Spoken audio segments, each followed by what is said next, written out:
Hey everybody, it's Jason Blaha here, and once again it's time for the Q&A, so let's go ahead and knock this out. Alright, first question. Hey Jason, I have been following your novice routine 2.0, but I've been only training for 2 years, but constantly changing programs. In your program, if my squat, I get 100 kg and I would need to drop the weight by 10%, I have done this twice. I believe I am an advanced novice and may start Izzy from powerlifting to win advanced novice routine, but I'm confused as to what to do as I have been this week for the past 4 months. If you're working with 100 kilograms on the squat as a male, you are not an advanced late novice. All right, you need to just go ahead and run this program out for a bit. You need to run this program out for a bit. And here's what I'm going to say. When you're running any sort of novice linear progression type program, I honestly think that the starting strength guys have the best approach to addressing stalls, particularly when a stall is with that light of a weight. I mean, it would be one thing if you were stalling at 120, 130 kilograms, but you've stalled at 100 kilograms multiple times. So here's the questions we ask. Number one, are you taking long enough breaks between your sets, right? Are you taking enough time to actually add weight to the bar without failing? Or are you coming in and doing 90 seconds and jumping back under the bar again? Number one, if you're stalling, add an extra minute or two to each of your rest times until you get past that plateau. Number two, are you consuming enough total protein and enough calories to facilitate new muscle growth? As a novice lifter, you're going to have the potential to grow faster than someone further on. Are you eating enough to gain any body weight? Are you consuming enough protein to keep all the anabolic signals going in your body? Now, you might be one of those guys who is going, well, I eat a ton, but the scale's staying the same. You might weigh, 55 kilos still, right? And you haven't gained any weight. Well, you're not eating enough food to gain muscle. Or you're going, well, I heard that I can get away with this amount of protein, so I'm eating 110 grams of protein on maintenance calories and then wondering why I'm not growing. See the problem there? You need to be addressing the diet end. And then the sleep. Are you getting enough sleep to actually recover, adapt, and grow? So that's the first 3 things you address. It's very obvious that there's something tremendously wrong if you're stalling at that light of a weight. So the 3 things that you need to address are: number 1, longer breaks between sets. Number 2, enough protein and calories. Number 3, enough sleep. I can almost guarantee you it's one of those 3 factors. I can almost guarantee you it's one of those 3 factors that are stopping you and causing you to stall with a weight that light. All right, next question. You mentioned in a recent video that noob lifters do not have to worry about the fatigue associated from spinal compression. If fatigue is such a non-issue for beginners, why not deadlift every session until you can reach the weight where it would be an issue? Because we deal with nervous system fatigue. We deal with also the fact of just holding a heavy weight in your hands. An exercise that requires that many motor units to activate to get the weight started. The heaviest weight you're going to lift is going to be on the deadlift, right? Out of your big exercises, you're going to pull it from a dead stop off the floor. We may not be dealing with the axial loading issue so much as we are moving a really heavy weight from a dead stop using every muscle in your body. The average novice lifter on a program that they're following on their own accord, this is going to be a problem. Like getting it dialed in and keeping the workloads within a reasonable level can be problematic for them. If they're under the direct care of a coach, that's fine. We would do more deadlifting, right? Under the direct care of a coach. But for the novice lifter, still, they're going to get more mileage by getting more training volume out of other exercises, right? I would rather have a novice lifter do more squatting and more rowing and things like that to build their deadlift and do enough deadlift training just to keep moving forward.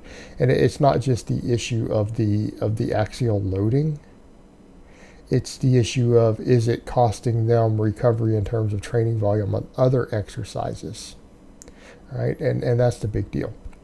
I mean, I could very easily take a novice lifter and again do all the other volume on the other stuff and keep the deadlift reeled in. Now, if I'm coaching them one-on-one, we might do more deadlift volume. But I can also monitor their recovery on a day-by-day or weekly basis to assess that. And that's the difference between putting out cookie cutter programs. And that's the problem you have. A novice lifter doesn't know enough about training or coaching to be able to assess that enough if you start upping the deadlift volume.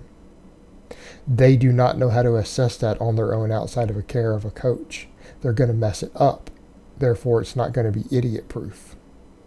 People already have enough problems following cookie cutter routines as they're written. We don't need to throw a variable like that at them unless you want them to fail.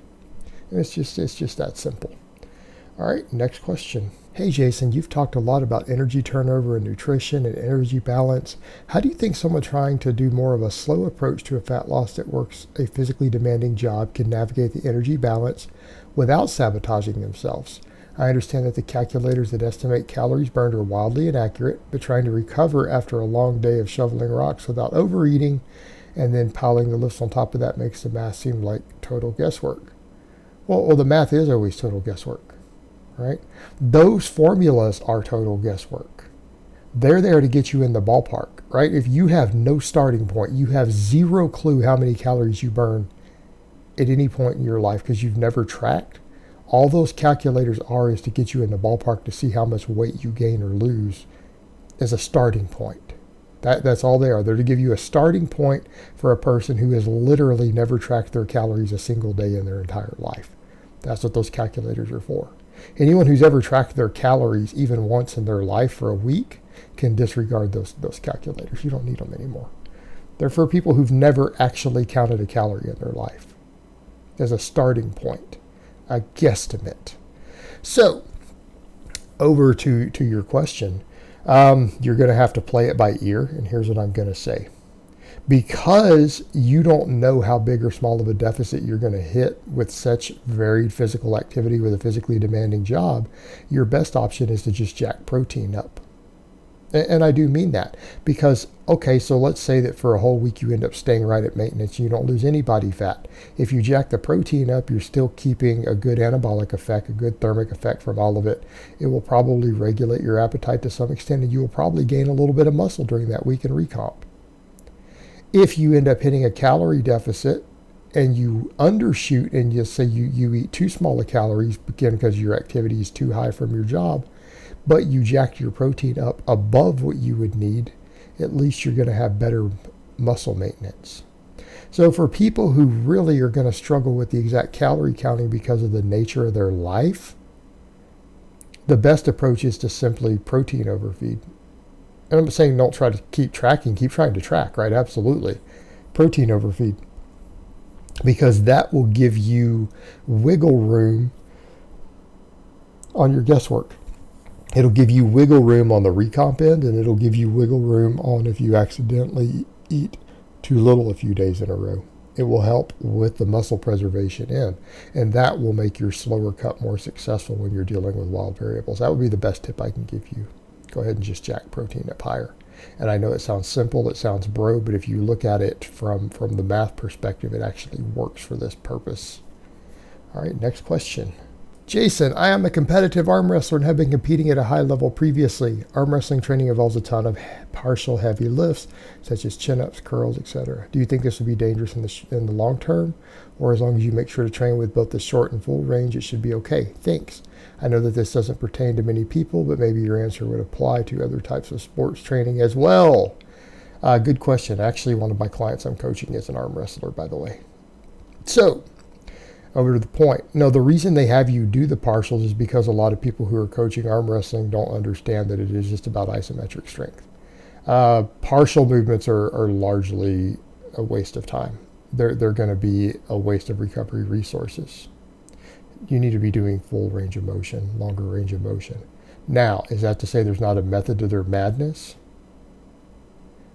No, there's a method to it. They're training your isometric strength. So here's what I would say. Instead of doing the heavy partials, which are going to give you less training effect, do isometric work at those same angles, right? Why is it that you're doing the heavy partials to begin with? Joint angle specificity in terms of isometric strength at those points, and because you can't move the heavy weight, get the same isometric strength carryover from the heaviest weight at some of those joint angles, you do that. I would say replace all the partials with accommodating resistance. Okay, replace partials with accommodating resistance, and do isometric work that is specific to the joint angles you need for the arm wrestling. Because the arm wrestling, the reason you're doing it is for the isometric strength increase. Well, you can train that as its own performance element, and you're going to get better carryover by going ahead and training for isometrics than you are trying to do a heavy partial in the ballpark of those joint angles. Just my take on it. I mean, you can take that with a grain of salt, but that's just my take on it. All right, guys, but that's really all I have to say on that today. I hope it's been informative, and I will talk to you guys next time in part 2.